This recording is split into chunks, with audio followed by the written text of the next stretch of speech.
രാമ ഹരേ രാമ രാമ ഹരേ ഹരേ. ഹരേ കൃഷ്ണ മാതാജി പ്രണാമം. ജയ ശ്രീകൃഷ്ണ ചൈതന്യ പ്രഭു നിത്യാനന്ദ ശ്രീ അദ്വൈത ഗദാധര ശ്രീവാസാദി ഗൗര ഭക്തവൃന്ദ. ഹരേ കൃഷ്ണ മാതാജി പ്രണാമം. ഹരേ കൃഷ്ണ. ഹരേ കൃഷ്ണ. ഹരേ കൃഷ്ണ മാതാജി. ഹരേ കൃഷ്ണ. മാതാജി. ഹരേ കൃഷ്ണ മാതാജി. ഹരേ കൃഷ്ണ. ഹരേ കൃഷ്ണ പ്രണാമ മാതാജി. ഹരേ കൃഷ്ണ. നമോ ഭഗവതേ വാസുദേവായ. ഓം നമോ ഭഗവതേ വാസുദേവായ. നമോ ഭഗവതേ വാസുദേവായ. ഓം അജ്ഞാനതിമിരാന്തസ്യ ജ്ഞാനാഞ്ജനാശലാകയാ ചക്ഷുരുന്മീലിതം യേന തസ്മൈ ശ്രീ ഗുരവേ നമഃ. നമോ വിഷ്ണുപാദായ കൃഷ്ണപ്രേഷ്ഠായ സ്വാമിനിധി നാമിനെ. നമസ്തേ സാരസ്വതേ ദേവേ ഗൗരവാണി പ്രചാരിണേ നിർവിശേഷ ശൂന്യവാദി പാശ്ചാത്യ ദേശതാരിണേ. ജയ ശ്രീ കൃഷ്ണ ചൈതന്യ പ്രഭു നിത്യാനന്ദ ശ്രീ അദ്വൈത ഗദാധര ശ്രീവാസാദി ഗൗര ഭക്തവൃന്ദ. ഹരേ കൃഷ്ണ കൃഷ്ണ കൃഷ്ണ ഹരേ ഹരേ രാമ ഹരേ രാമ ഹരേ ഹരേ. ഹരേ കൃഷ്ണ. നിഗമകൽപ്പിതം ഫലം സുഖം ഭാഗവതം രസമാലയം മുഹുരഹോ രസികാ ഭുവി ഭാവുകാഃ. നാരായണം നമസ്കൃത്യം നരം ചൈവ നരോത്തമം ദേവീം സരസ്വതീം വ്യാസം തതോ ജയമുദിരയേത്. നഷ്ടപ്രായേഷു ഭദ്രേഷു നിത്യം ഭാഗവത സേവയാ ഭഗവതേ ഉത്തമ ശ്ലോകേ ഭക്തിർഭവതി നൈഷ്ടകീ. കൃഷ്ണായ വാസുദേവായ ദേവകീ നന്ദനായ ച നന്ദഗോപകുമാരായ ഗോവിന്ദായ നമോ നമഃ. ഹരേ കൃഷ്ണ കൃഷ്ണ കൃഷ്ണ ഹരേ ഹരേ. ഹരേ രാമ രാമ രാമ ഹരേ ഹരേ. ഹരേ കൃഷ്ണ. ശ്രീ ശ്രീ രാധാ ഗോവിന്ദ ടെമ്പിൾ ഇസ്കോൺ മാംഗ്ലൂരിന്റെ ഭാഗവതം ക്ലാസ്സിലേക്ക് എല്ലാവർക്കും സ്വാഗതം. ഹരേ കൃഷ്ണ മാതാജി. ഹരേ കൃഷ്ണ മാതാജി. ഹരേ കൃഷ്ണ. പ്രണാമം മാതാജി. നമ്മള് ഇന്നലെ ഒന്നാമത്തെ സ്കന്ധത്തില് 14ാമത്തെ അധ്യായം ഭഗവാൻ ശ്രീകൃഷ്ണന്റെ തിരോധാനം. അപ്പൊ അതില് നമ്മള് 34 വരെയുള്ള ശ്ലോകങ്ങൾ നമ്മൾ എടുത്തു അല്ലെ. ഇന്നലെ എന്താ നമ്മൾ കണ്ടിട്ട് ഭഗവാന്റെ രൂപവിസ്തരണങ്ങളായിട്ടുള്ള വിഷ്ണു തത്വങ്ങളായിട്ടുള്ളവരെ കുറിച്ച് പറഞ്ഞു. വിഷ്ണു തത്വങ്ങളായിട്ടുള്ളവർ എങ്ങനെയാണെന്ന് പറഞ്ഞു. ഭഗവാന്റെ എല്ലാ ഗുണങ്ങളും എല്ലാം ഉണ്ടാവും പറഞ്ഞു അല്ലെ. പക്ഷെ ജീവതത്വങ്ങൾ എങ്ങനെയായിരിക്കും?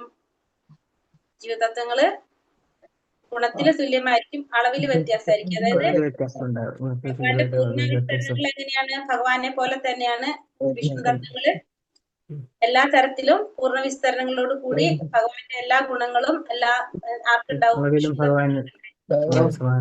ഭഗവാനെ പോലെ തന്നെ. പക്ഷെ ജീവതത്വങ്ങൾ അങ്ങനെയല്ല. പിന്നെ അതെ. പിന്നെ ഭഗവാന്റെ കുടുംബത്തിൽ അംഗസംഖ്യ പറഞ്ഞു അല്ലെ. ഏകദേശം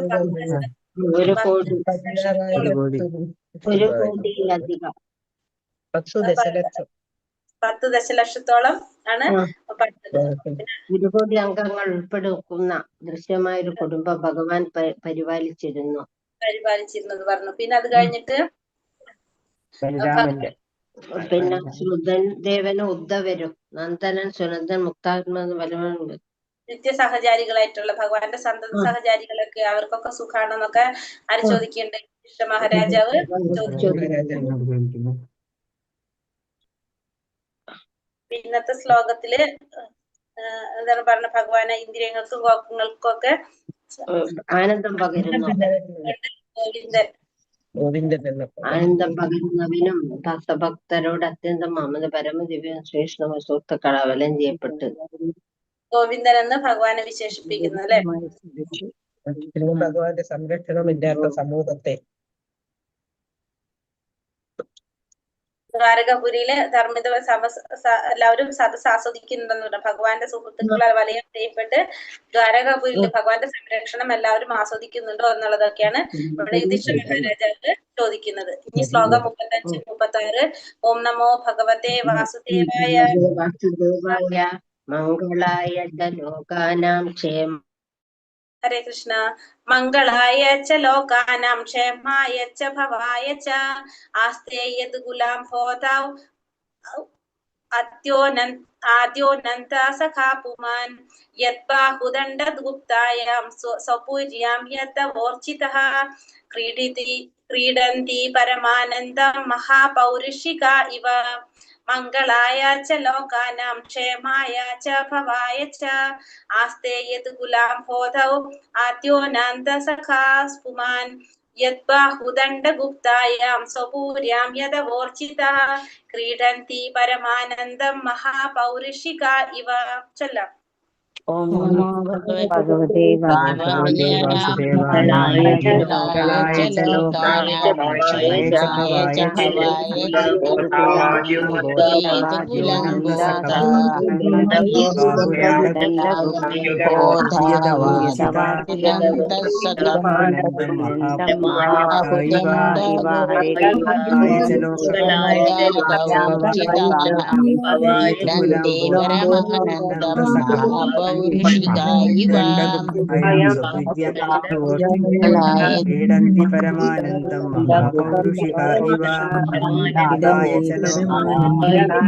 ഭവായ ച യദുകുലം ആദ്യാനന്ദ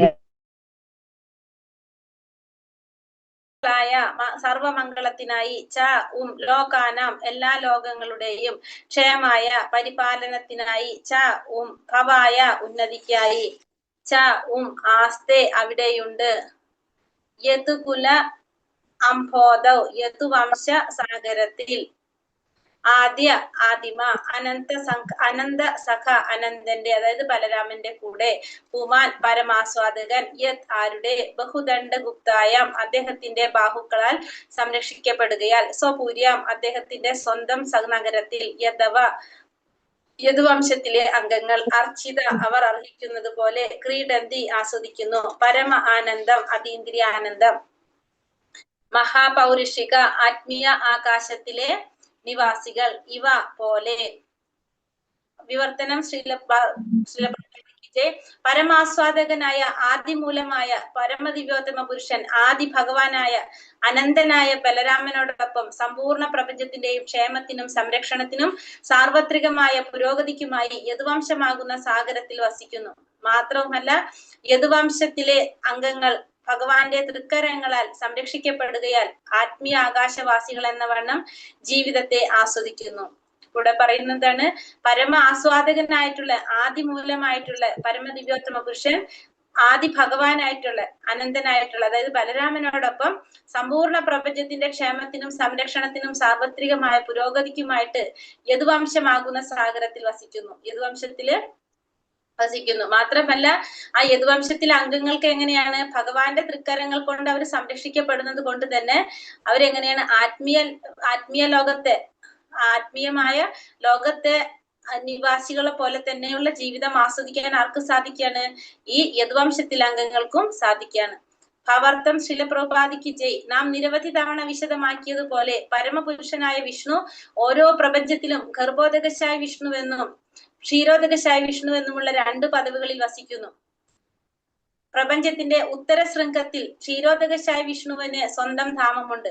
അവിടെ ബൃഹത്തായ ക്ഷീരസാഗരത്തിൽ ബലദേവന്റെ അനന്ത അവതാരമാകുന്ന ശയ്യയിൽ ഭഗവാൻ വസിക്കുന്നു. ആകയാലാണ് മഹാരാജാവ് യുധിഷ്ഠിരൻ യദുകുലത്തെ പാലാഴിയോടും ശ്രീ ബലരാമനെ കൃഷ്ണ ഭഗവാൻ ശയിക്കുന്ന അനന്തനോടും ഉപമിച്ചത്. അദ്ദേഹം ദ്വാരകാവാസികളെ വൈകുണ്ഠ ലോകനിവാസികളായ മുക്താത്മാക്കളോടും ഉപമിപ്പിച്ചിരിക്കുന്നു. നമ്മുടെ നേത്രങ്ങൾക്ക് ഗോചരമാകുന്നതിനേക്കാൾ അകലെ പ്രപഞ്ചത്തിന്റെ സപ്തവിധ ആവരണങ്ങളും കടന്ന് ഭൗതിക ആകാശത്തിനും അപ്പുറം കാരണ സംസാഗരം സ്ഥിതി ചെയ്യുന്നു. ആ കാരണസാഗരത്തിൽ സമസ്ത പ്രപഞ്ചങ്ങളും കാൽപന്തുകളെ പോലെ പൊങ്ങിക്കിടക്കുന്നു. കാരണസാഗരത്തിനപ്പുറം ബ്രഹ്മ തേജസ് എന്ന് പൊതുവെ വിശേഷിപ്പിക്കപ്പെടുന്ന സീമാതീതവുമായ ഒരു ആത്മീയ ആകാശമുണ്ട്.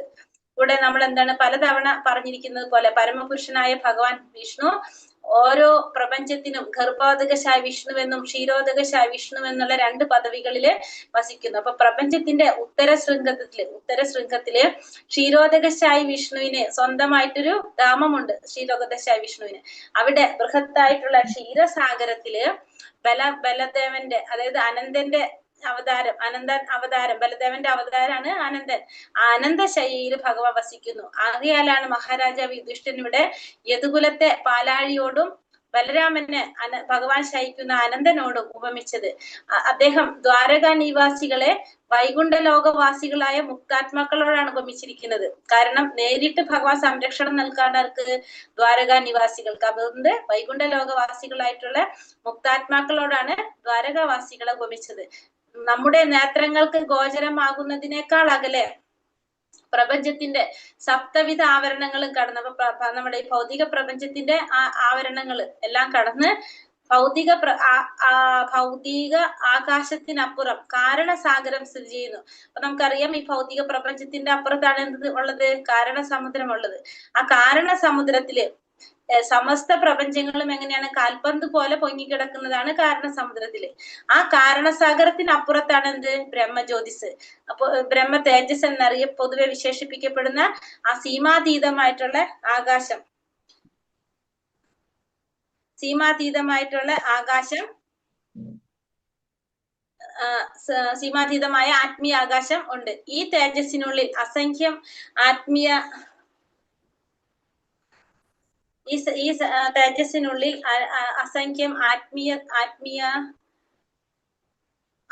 ലോകങ്ങളുണ്ട്. ഈ തേജസ്സിനുള്ളിൽ എന്താണ്?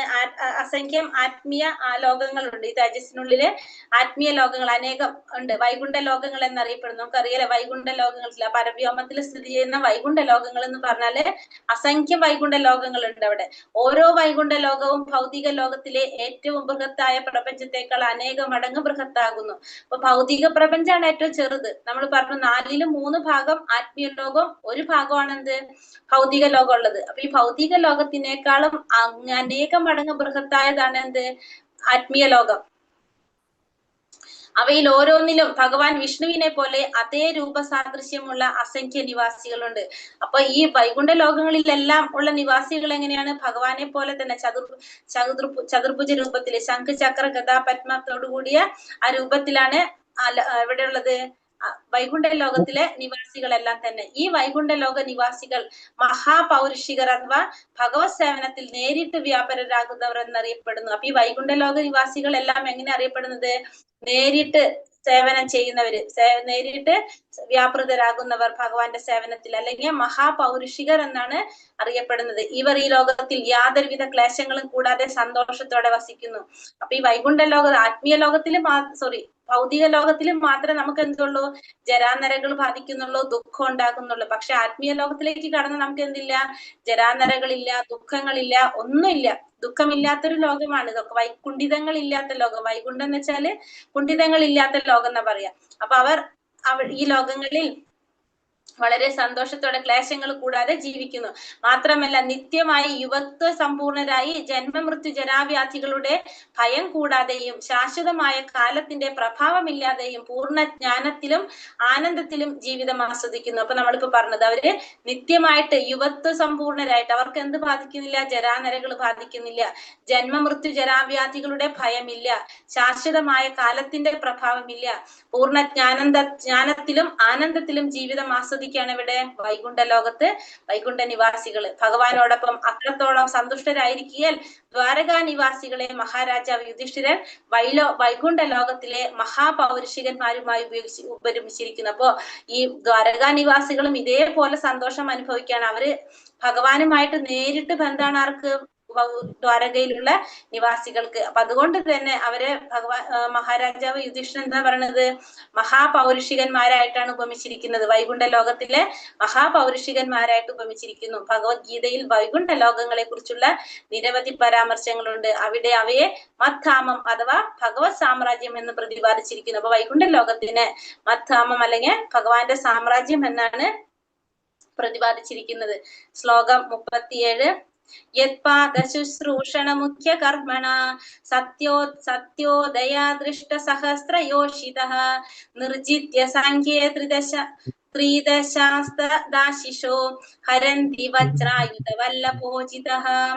യത്പാദശുശ്രൂഷണ മുഖ്യ കർമ്മണ സത്യാദയോ ദൃഷ്ട സഹസ്രയോഷിതഃ നിർജിത്യ സാഖ്യേ ത്രിദശാംസ്തദാശിഷോ ഹരന്തി വജ്രായുധ വല്ലഭോജിതഃ. ഹരേ കൃഷ്ണ ഭഗവതേ മുഖ്യധർമ്മണ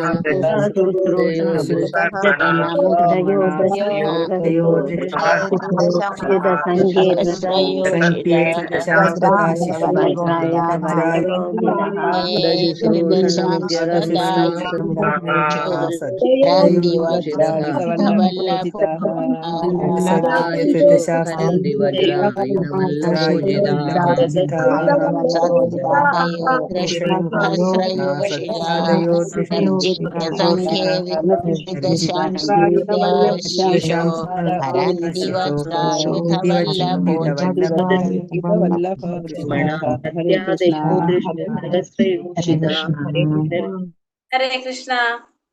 യത് ആരുടെ പാദങ്ങൾ ശുശ്രൂഷ മുഖ്യ ഏറ്റവും പ്രധാനമായ കർമ്മണ പ്രവർത്തികളാൽ സത്യഭാമയുടെ നേതൃത്വത്തിലുള്ള രാജ്ഞിമാർ അഷ്ട ഇരുവട്ടം 8 സഹസ്ര 1000 യോഷിത ശ്രീവർഗം നിർജിത്യ കീഴ്പ്പെടുത്തുകയാൽ സാഖ്യേ യുദ്ധത്തിൽ ത്രിദശാൻ സ്വർഗ ലോകവാസികളുടെ തത് ആശിഷ ദേവന്മാരാൽ ആസ്വദിക്കപ്പെടുന്നതെന്തോ ഹരന്തി അപഹരിക്കുന്നു വജ്ര ആയുധ വല്ലഭ വജ്രായുധത്തെ നിയന്ത്രിക്കുന്ന വ്യക്തിയുടെ പത്നിമാർ ഉചിത അർഹിക്കുന്നു. വിവർത്തനം. ശ്രീല പ്രഭുപാദ് കി ജയ്. സേവനങ്ങളിൽ വെച്ച് ഏറ്റവും പ്രധാനമായ ഭഗവത് പാദാംബുജ ശുശ്രൂഷ കൊണ്ട് മാത്രം സത്യഭാമയുടെ നേതൃത്വത്തിലുള്ള ദ്വാരകയിലെ രാജ്ഞിമാർ ദേവന്മാരെ പരാജയപ്പെടുത്തുന്നതിന് ഭഗവാനെ പ്രേരിപ്പിച്ചു. അപ്രകാരം വജ്രായുധ നിയന്താവിന്റെ പത്നിമാരുടെ വിശേഷാധികാരത്തിലുള്ള വസ്തുക്കളെ ദ്വാരകയിലെ രാജ്ഞിമാർ ആസ്വദിക്കുന്നു. ഇവിടെ എന്താണ് പറഞ്ഞത്? സേവനങ്ങളിൽ വെച്ച് ഏറ്റവും പ്രധാനപ്പെട്ട സേവനം ഭഗവാന്റെ പാദാംബുജ ശുശ്രൂഷ കൊണ്ട് മാത്രം സത്യഭാമയുടെ നേതൃത്വത്തിലുള്ള ദ്വാരകയിലെ രാജ്ഞിമാര് ദേവന്മാരെ പരാജയപ്പെടുത്തുന്നതിന് ഭഗവാനെ പ്രേരിപ്പിച്ചു. അപ്രകാരം വജ്രായുധ നിയന്താവിന്റെ പത്നിമാരുടെ വിശേഷാധികാരത്തിലുള്ള വസ്തുക്കളെ ദ്വാരകയിലെ രാജ്ഞിമാർ ആസ്വദിക്കുന്നു. വജ്രായുധ നിയന്താവിന്റെ പത്നിമാരുടെ വിശേഷാധികാരത്തിലുള്ള വസ്തുക്കളെല്ലാം ആരാസ്വദിക്കുന്നു പറഞ്ഞ ദ്വാരകയിലെ രാജ്ഞിമാരെ ആസ്വദിക്കുന്നു. അതായത് ഭഗവാന്റെ പത്നിമാര് ആസ്വദിക്കുന്നു. വജ്രായുധത്തിന്റെ നിയന്താവ് ആരാണ്? ഭഗവാൻ അല്ലെ? ഭഗവാന്റെ പത്നിമാര് വിശേഷാധികാരത്തിലുള്ള വസ്തുക്കളെ ദ്വാരകയിലെ രാജ്ഞിമാര് ആസ്വദിക്കുന്നു ഭഗവാന്റെ. അതില് സത്യഭാമയെ കുറിച്ചാണ് പറയുന്നത് ഇവിടെ. ദ്വാരകയിലെ ശ്രീകൃഷ്ണ ഭഗവാന്റെ പ്രധാന പത്നിമാരിൽ ഒരുവളാണ് സത്യഭാമ.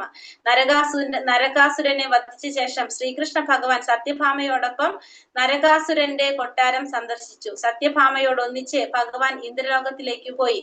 അവിടെ ശചീദേവി സത്യഭാമയെ സ്വീകരിച്ചാനയിക്കുകയും ദേവന്മാരുടെ മാതാവായ അതിഥിയെ പരിചയപ്പെടുത്തുകയും ചെയ്തു. സത്യഭാമയിൽ അതിരേകമായി പ്രസന്നയായ അതിഥി ശ്രീകൃഷ്ണ ഭഗവാൻ ഭൂലോകത്തിൽ വസിക്കുന്നിടത്തോളം കാലം നിത്യയവന യുക്തിയായിരിക്കുവാനുള്ള ആശീർവാദം നൽകി അവരെ അനുഗ്രഹിച്ചു. സ്വർഗലോകങ്ങളിൽ ദേവന്മാർക്കുള്ള വിശേഷാധികാരങ്ങളെ കാണിക്കുവാനായി അതിഥി അവരെ തന്നോടൊപ്പം കൂട്ടിക്കൊണ്ടുപോയി. പാരിജാത പുഷ്പത്തെ ദർശിച്ച സത്യഭാമ ദ്വാരകയിലുള്ള തന്റെ കൊട്ടാരത്തിൽ അത് ഉണ്ടായിരിക്കണമെന്ന് ആഗ്രഹിച്ചു. അനന്തരം ദ്വാരകയിലെ തന്റെ പതിയോടൊപ്പം മടങ്ങിയെത്തിയ അവർ പാരിജാത പുഷ്പം തന്റെ കൊട്ടാരത്തിൽ വേണമെന്ന് തന്റെ ഇംഗിതം അറിയിച്ചു. സത്യഭാമയുടെ കൊട്ടാരം അമൂല്യമായ രത്നങ്ങളാൽ വിശേഷമായി അലങ്കരിച്ചിരുന്നു. അത്യുഷ്ണമുള്ള വേനൽക്കാലത്ത് പോലും കൊട്ടാരത്തിനകത്ത് വാതാനുകൂലനം ചെയ്ത പോലെ തണുപ്പ് അനുഭവപ്പെട്ടിരുന്നു. ശ്രേഷ്ഠനായ തന്റെ ഭർത്താവിന്റെ സാന്നിധ്യം വിളിച്ചറിയിക്കുന്ന വിധത്തിൽ അവർ തന്റെ കൊട്ടാരത്തെ വൈവിധ്യമാർന്ന കൊടിക്കൂറകളാൽ അലങ്കരിച്ചിരുന്നു. ഒരിക്കൽ തന്റെ പതിദേവനോടൊപ്പം ദ്രൗപദിയെ സന്ദർശിച്ചവർ സ്വന്തം ഭർത്താവിനെ പ്രസന്നനാക്കാനുള്ള ഉപായങ്ങൾ ദ്രൗപദിയിൽ നിന്നും കേട്ടറിയുവാൻ ഉത്സുകയായിരുന്നു. കൂടെ സത്യഭാമയെ കുറിച്ച് പറയുന്നത് എന്താണ്? സത്യഭാമ ഭഗവാന്റെ പ്രധാന പത്നിമാരിൽ ഒരുവളായിരുന്നു. സത്യഭാമ നരകാസുരനെ വധിച്ച ശേഷം ഭഗവാൻ ശ്രീകൃഷ്ണൻ സത്യഭാമയോടൊപ്പം നരകാസുരന്റെ കൊട്ടാരം സന്ദർശിച്ചു. അങ്ങനെ സത്യഭാമയോടൊന്നിച്ച് ഭഗവാൻ ഇന്ദ്രന്റെ ലോകത്തിലും പോയി. അവിടെ ശചീദേവി, ഇന്ദ്രന്റെ ഭാര്യ ശചീദേവി സത്യഭാമയെ സ്വീകരിച്ചാനയിക്കുകയും ദേവന്മാരുടെ മാതാവായിട്ടുള്ള അതിഥിയെ പരിചയപ്പെടുത്തി കൊടുക്കുകയും ചെയ്തു. അങ്ങനെ സത്യഭാമയിൽ അതിരേകമായി പ്രസന്നയായിട്ടുള്ള അതിഥി സത്യഭാമയെ അനുഗ്രഹിക്കുകയാണ്. എന്ത് പറയാണ് അനുഗ്രഹിക്കുന്നത്? ഭഗവാൻ ഉള്ളിടത്തോളം കാലം, ഭൂമിയിൽ ഭഗവാൻ ഉള്ളിടത്തോളം കാലം നിത്യയവന യുക്തയായിരിക്കാനായിട്ടുള്ള ആശീർവാദം നൽകി അനുഗ്രഹിക്കുകയാണ് ചെയ്യുന്നത്. സ്വർഗലോകങ്ങളിൽ ദേവന്മാർക്കുള്ള വിശേഷ അധികാരങ്ങളെല്ലാം കാണിച്ചു കൊടുക്കാനായിട്ട് അതിഥി സത്യഭാമയെ കൂട്ടിക്കൊണ്ടുപോയി. അങ്ങനെ പാരിജാത പുഷ്പത്തെ കണ്ടപ്പോ സത്യഭാമയ്ക്ക് എന്തൊരാഗ്രഹം വന്നു? ആ പാരിജാത പുഷ്പം തന്റെ കൊട്ടാരത്തിൽ വേണമെന്ന് ആഗ്രഹം ഉണ്ടായി. അങ്ങനെ തിരിച്ച് ദ്വാരകയിലെത്തിയ സത്യഭാമ തന്റെ ആഗ്രഹത്തെ കുറിച്ച് ഭഗവാനോട് പറയുകയും ഭഗവാനോട് അറിയിച്ചു. സത്യഭാമയുടെ കൊട്ടാരമാണെങ്കിലോ അമൂല്യമായിട്ടുള്ള രത്നങ്ങൾ കൊണ്ട് അലങ്കരിച്ചതായിരുന്നു. അതായത് ഭയങ്കര ചൂടുള്ള സമയത്തും അവിടെ എങ്ങനെയാണ് കൊട്ടാരത്തിനകത്ത് വാതാനുകൂലനം AC പോലെയുള്ള ആ തണുപ്പ് അനുഭവപ്പെട്ടിരുന്നു. ശ്രേഷ്ഠനായ തന്റെ ഭർത്താവിന്റെ സാന്നിധ്യം വിളിച്ചറിയിക്കുന്ന വിധത്തിൽ കൊട്ടാരത്തില് വൈവിധ്യമാർന്ന കൊടിക്കൂറകളെല്ലാം അലങ്കരിച്ചിട്ടുണ്ടായിരുന്നു. പിന്നെ അത് മാത്രമല്ല, ഒരു സമയത്ത് ഭഗവാനോടൊപ്പം ദ്രൗപദിയെ സന്ദർശിച്ചപ്പോ സ്വന്തം ഭർത്താവിനെ പ്രസന്നനാക്കാനുള്ള ഉപായങ്ങൾ ദ്രൗപദിയിൽ നിന്ന് കേട്ടറിയുവാനായിട്ട് ഉത്സുകയായിരുന്നു ആര്? സത്യഭാമ. ഒരേ സമയം 5 ഭർത്താക്കന്മാരായ പാണ്ഡവരോടൊപ്പം വസിക്കുന്ന ദ്രൗപദി ഈ വിഷയത്തിൽ അതിവിദഗ്ധയായിരുന്നു. പാണ്ഡവരെല്ലാവരും തന്നെ അവളിൽ അത്യന്തം സംപ്രീതരുമായിരുന്നു. ദ്രൗപദിയിൽ നിന്നും ഉപദേശങ്ങൾ സ്വീകരിച്ച് സത്യഭാമ അതിയായി സന്തോഷിക്കുകയും ദ്രൗപദിക്ക് സർവ്വമംഗളങ്ങളും നേർന്നുകൊണ്ട് ദ്വാരകയിലേക്ക് മടങ്ങുകയും ചെയ്തു. സത്യഭാമ സത്രാജിത്തിന്റെ പുത്രിയായിരുന്നു. ശ്രീകൃഷ്ണ ഭഗവാന്റെ വിയോഗത്തിന് ശേഷം അർജുനൻ ദ്വാരക സന്ദർശിച്ചപ്പോൾ സത്യഭാമയും രുക്മണിയും ഉൾപ്പെടെയുള്ള എല്ലാ രാജ്ഞിമാരും അത്യന്തം വികാരഭരിതരായി ഭഗവാന് വേണ്ടി വിലപിച്ചു. ജീവിതത്തിന്റെ അന്ത്യഘട്ടത്തിൽ സത്യഭാമ കഠിനമായ തപസ് അനുഷ്ഠിക്കാൻ വനത്തിലേക്ക് യാത്രയായി. അപ്പൊ സത്യഭാമ ദ്രൗപദിയെ കണ്ട് ദ്രൗപദിയിൽ നിന്നും ഒരേ സമയം ദ്രൗപദി എങ്ങനെയായിരുന്നു? ദ്രൗപദി 5 ഭർത്താക്കന്മാരോടൊപ്പം വസിക്കുന്നതായിരുന്നു. അതുകൊണ്ട് തന്നെ പാണ്ഡവരെല്ലാവരും തന്നെ അവളിൽ സംപ്രീതരുമായിരുന്നു. അപ്പൊ അതിനു വേണ്ട ഉപായങ്ങളൊക്കെ സ്വന്തം ഭർത്താവിനെ പ്രസന്നനാക്കാനുള്ള ഉപായങ്ങളെല്ലാം ദ്രൗപദിയിൽ നിന്ന് ആര് മനസ്സിലാക്കി? സത്യഭാമ മനസ്സിലാക്കി. സത്യഭാമ ഭഗവാന്റെ വിയോഗത്തിന് ശേഷം എന്താ പറഞ്ഞത്? വളരെയധികം വികാരഭരിതരായിരുന്നു. അതിനുശേഷം തപസ് അനുഷ്ഠിക്കാനായിട്ട് വനത്തിലേക്ക് യാത്രയായി. ജീവിതത്തിന്റെ അന്ത്യഘട്ടത്തില് സ്വർഗലോകങ്ങളിൽ നിന്നും പാരിജാത പുഷ്പം കൊണ്ടുവരാൻ സത്യഭാമ തന്റെ പതിയെ പ്രേരിപ്പിച്ചപ്പോൾ ഒരു സാധാരണ ഭർത്താവ് സ്വപത്നിയെ പ്രീതിപ്പെടുത്തുവാനായി വിഷയങ്ങൾ കൈക്കലാക്കുന്നത് പോലെ ദേവന്മാരിൽ നിന്നും ബലമായി പോലും ഭഗവാൻ അത് നേടി. മുൻപ് വിശദമാക്കിയതുപോലെ ഇത്രയധികം പത്നിമാരുടെ ആജ്ഞകൾ ഒരു സാധാരണ വ്യക്തിയെ പോലെ പാലിക്കുവാൻ ഭഗവാന് അല്പം പോലും ആവശ്യമുണ്ടായിരുന്നില്ല. എന്നാൽ രാജ്ഞിമാർ ഭഗവത് ശുശ്രൂഷണം എന്ന ഗുണശ്രേഷ്ഠതയുള്ള ഭക്തിയുത സേവന പാത സ്വീകരിക്കുകയാൽ ഭഗവാൻ ഒരു വിശ്വസ്തനായ പൂർണ്ണ ഭർത്താവിന്റെ ഭാഗം അവതരിപ്പിച്ചു. ഭൂമിയിലെ ഒരു ജീവസൃഷ്ടിക്കും സ്വർഗരാജ്യങ്ങളിലെ വസ്തുക്കൾ വിശേഷിച്ചും പാരിജാത പൂക്കൾ വേണമെന്ന് പ്രതീക്ഷിക്കാൻ കഴിയില്ല. അവ ദേവന്മാരുടെ ഉപയോഗത്തിന് മാത്രമുള്ളതാകുന്നു. എന്നാൽ ഭഗവാന്റെ വിശ്വസ്ത പത്നിമാരായി തീരുകയാൽ അവരെല്ലാവരും സ്വർഗലോക നിവാസികളുടെ മഹനീയ പത്നിമാരുടെ വിശേഷാധികാരങ്ങളെ ആസ്വദിച്ചു. അന്യഥ തന്റെ സൃഷ്ടിക്കുള്ളിലെ സർവ്വതിന്റെയും യജമാനൻ ഭഗവാനാകയാൽ പ്രപഞ്ചത്തിന്റെ ഏതു ഭാഗത്തുള്ള ഏത് അത്യപൂർവ വസ്തുക്കളും കരസ്ഥമാക്കുകയെന്നത് ദ്വാരകയിലെ രാജ്ഞിമാരെ സംബന്ധിച്ചിടത്തോളം ഒട്ടും ആശ്ചര്യകരമായിരുന്നില്ല. ഇവിടെ സത്യഭാമ പാരിജാത പുഷ്പം വേണമെന്ന് ഭഗവാനോട് ആഗ്രഹം പ്രകടിച്ചപ്പോ സാധാരണ എല്ലാ ഭർത്താക്കന്മാരും ചെയ്യുന്ന പോലെ തന്നെ സ്വന്തം പത്നിയെ പ്രീതിപ്പെടുത്താനായിട്ട് ഭഗവാൻ ദേവന്മാരിൽ നിന്നും ബലമായിട്ട് പോലും ആ പാരിജാത പുഷ്പം നേടി എന്നാ പറയുന്നത്. അപ്പൊ മുൻപ് വിശദമാക്കിയതുപോലെ ഇത്രയധികം പത്നിമാരുടെ ആജ്ഞകൾ ഒരു സാധാരണ വ്യക്തിയെ പോലെ പാലിക്കാനായിട്ട് ഭഗവാൻ ഒട്ടും അല്പം പോലും ആവശ്യം ഉണ്ടായിരുന്നില്ല. പക്ഷെ ഭഗവാൻ നമുക്കറിയല്ലേ, ഭക്തിയുടെ സേവനം ചെയ്യുന്നവര് ഭഗവാനെ ആകർഷിക്കുന്നവരാണ് നമ്മൾ പറഞ്ഞു. അപ്പൊ ഇവിടെ ഭഗവാനെ ശുശ്രൂഷ ചെയ്തിരിക്കുന്ന ഗുണശ്രേഷ്ഠതയുള്ള ഭക്തിയുടെ സേവന പാത സ്വീകരിച്ചിരിക്കുന്നവരാണ് ആര്? ഭഗവാന്റെ പത്നിമാര്. ആ വിശ്വസ്തനായിട്ടുള്ള പൂർണ്ണ ഭർത്താവിന്റെ ഭാഗം അതുകൊണ്ട് തന്നെ ഭഗവാൻ അവതരിപ്പിച്ചു. ഭൂമിയിലെ ഒരു ജീവസൃഷ്ടിക്കും സ്വർഗരാജ്യത്തിലെ വസ്തുക്കളിൽ പ്രത്യേകിച്ചും പാരിജാത പുഷ്പം വേണമെന്ന് പ്രതീക്ഷിക്കാനായിട്ടുള്ള യോഗ്യതയില്ല. പക്ഷേ ദേവന്മാരുടെ ഉപയോഗത്തിന് മാത്രമുള്ളതാണ് ഇത്. എന്നാൽ ഭഗവാന്റെ വിശ്വസ്ത പത്നിമാരായി തീർന്നത് കൊണ്ടും പിന്നെന്താണ് പറഞ്ഞത്? നമ്മുടെ ഈ സൃഷ്ടിക്കുള്ളിലെ സർവ്വതിന്റെയും യജമാനൻ ഭഗവാൻ ആയതുകൊണ്ട് പ്രപഞ്ചത്തിലെ ഏത് ഭാഗത്തുള്ള ഏത് അത്യപൂർവമായിട്ടുള്ള വസ്തുക്കളും കരസ്ഥമാക്കുക എന്നത് ദ്വാരകയിലെ രാജ്ഞിമാരെ സംബന്ധിച്ചിടത്തോളം അത് ഒരു ആശ്ചര്യകരമായ ഒരു കാര്യമായിരുന്നില്ല. അങ്ങനെ ഭഗവാൻ പാരിജാത പുഷ്പം ആർക്ക് കൊടുക്കാണ്? ദേവന്മാരിൽ നിന്നും സത്യഭാമയ്ക്ക് കൊടുക്കുകയാണ്. സ്വർഗ നിവാസികളുടെ മഹനീയ പത്നിമാരുടെ വിശേഷാധികാരങ്ങളെല്ലാം. അതുകൊണ്ട് ഭഗവാൻ ഇതെല്ലാം ആസ്വദിക്കുകയാണ് ചെയ്യുന്നത്. അവരുടെ ആഗ്രഹങ്ങൾ മുഴുവൻ ഒരു സാധാരണ ഭർത്താവായിട്ട് ചെയ്യുന്ന പോലെ അദ്ദേഹം ചെയ്തു കൊടുക്കുകയാണ്. ഹരേ കൃഷ്ണ. അടുത്തത് അല്ലെ. ഹരേ കൃഷ്ണ. ഓം നമോ ഭഗവതേ വാസുദേവായ. ശ്ലോകം 38. യാനുജീവിനോ യതു പ്രവീരാഹ്യകുതോ ഭയാമുഹു അധിക്രമന്ത്യം കൃഭിരാഹൃതാം ബലാത് സഭാം സുധർമാം സുരസത്തമോചിതാം യദ്ബാഹുദണ്ഡാഭ്യുദയാനുജീവിനോ യതു പ്രവീരാഹ്യകുതോ ഭയാമുഹു അധിക്രമന്ത്യം കൃഭിരാഹൃതാം ബലാത് സഭാം സുധർമാം സുരസത്തമോചിതാം. ചൊല്ലാം. ഓം നമോ ഭഗവതേ വാസുദേവായ.